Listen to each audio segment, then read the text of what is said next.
In the background is the Batterie Todt, named after its original builder, Todt.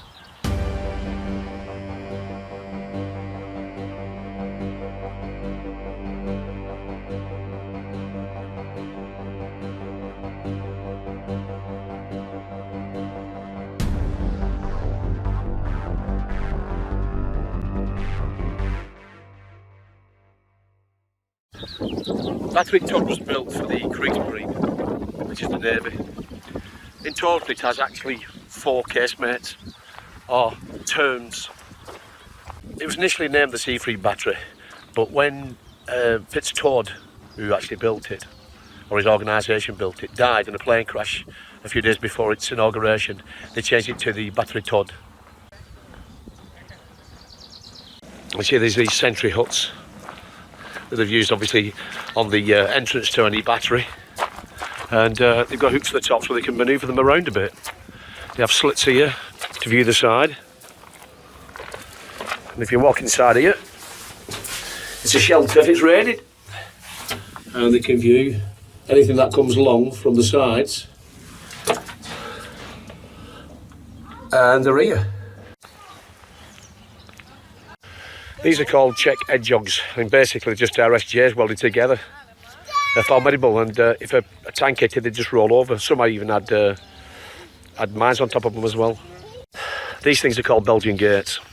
With interlinking sections where they have them at low tide. Well, 2 things actually, they work both ways. Even if we're at low tide, then any tanks that landed on the actual beach or any person that tried to get to it, they'd just wrap themselves up in these bents. This is the forward bit.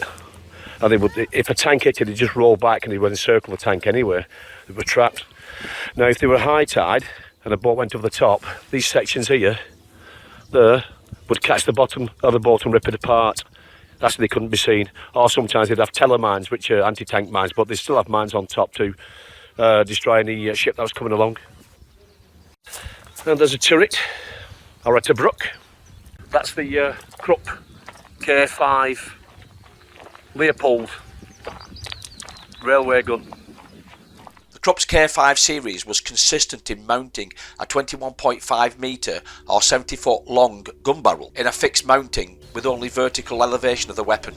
The shells weighed 243 kilograms or 536 pounds with a firing distance of over 64,000 metres or 40 miles and could fire up to 15 rounds per hour. The gun was mounted on a gondola, which was then mounted on a pair of 12-wheel bogies designed to be operated on commercial and military rails, built to German standards. This mounting permitted only 2 degrees of horizontal traverse.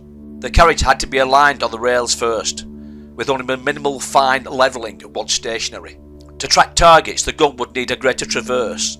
Either a curved length of railway was used with the gun shunted backwards and forwards to get the correct firing position, or a cross track was laid with the front bogie turning perpendicular to the rest of the gun and moved up and down the cross track to train the weapon. If the gun needed to be fired on a 360 traverse, then a vogelet or turntable could be constructed, consisting of raised rail section, which is the firing bed, carrying the gun, running on a circular track with a central jack to raise the gun during traverse and to take some of the enormous weight. Just one K5 would need up to 85 personnel, including its support crew, to work it. 3 of these K5 guns were stationed not far away from Batterie Todt at a place called STP-124 Bremen, near Sangatte, Calais. These guns were hidden inside a cliff face when not in use. You imagine the sound of that thing going off, and when these soldiers were loading it up, and it must have been absolutely deafening.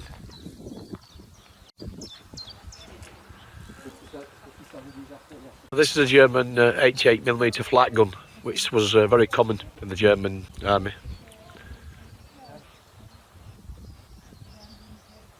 Mentioned previously, these are what they call tetrahedrons. We saw them before, the concrete structures, but these are metal ones. It's where the defence was strengthened. Sometimes these would have booby traps underneath, or maybe on top, or landing craft, or people coming along. Not much, very basic. But you think about it, whichever way you turn it, it's going to be exactly the same as it is anyway. These things would have been used along the lines of these tetrahedrons with the Belgian gate and barbed wire.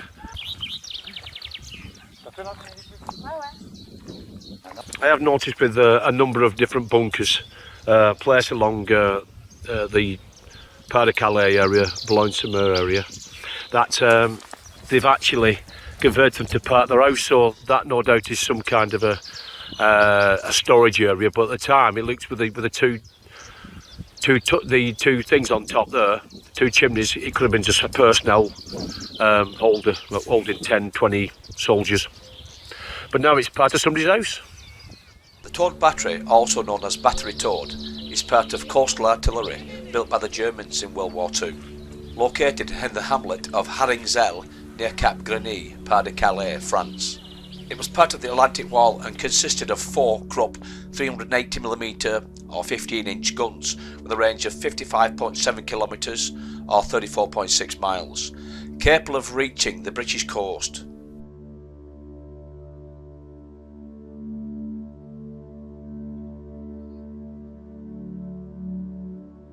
However, Hitler thought that there was not enough protection for Batterie Todt and ordered concrete casemates 3.5 metres or 11 foot thick, built over and around the mounts of all 4 terms.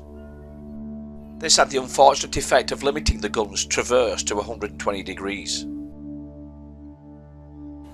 The gun emplacements have 2 compartments.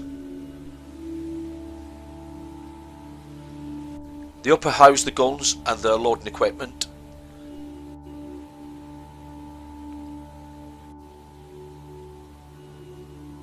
The lower contained the ammunition hoists, the mortars and the elevation and traverse mortars.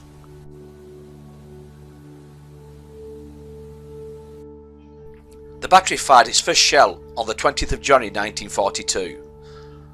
Although it was only officially opened in February of 1942 in the presence of high Kriegsmarine dignitaries.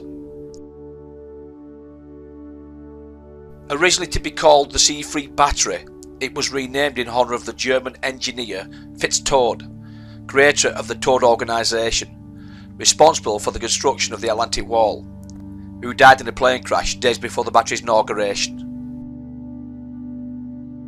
The battery was eventually taken by Anglo-Canadian troops in September of 1944 after an intense aerial bombardment as part of Operation Undergo.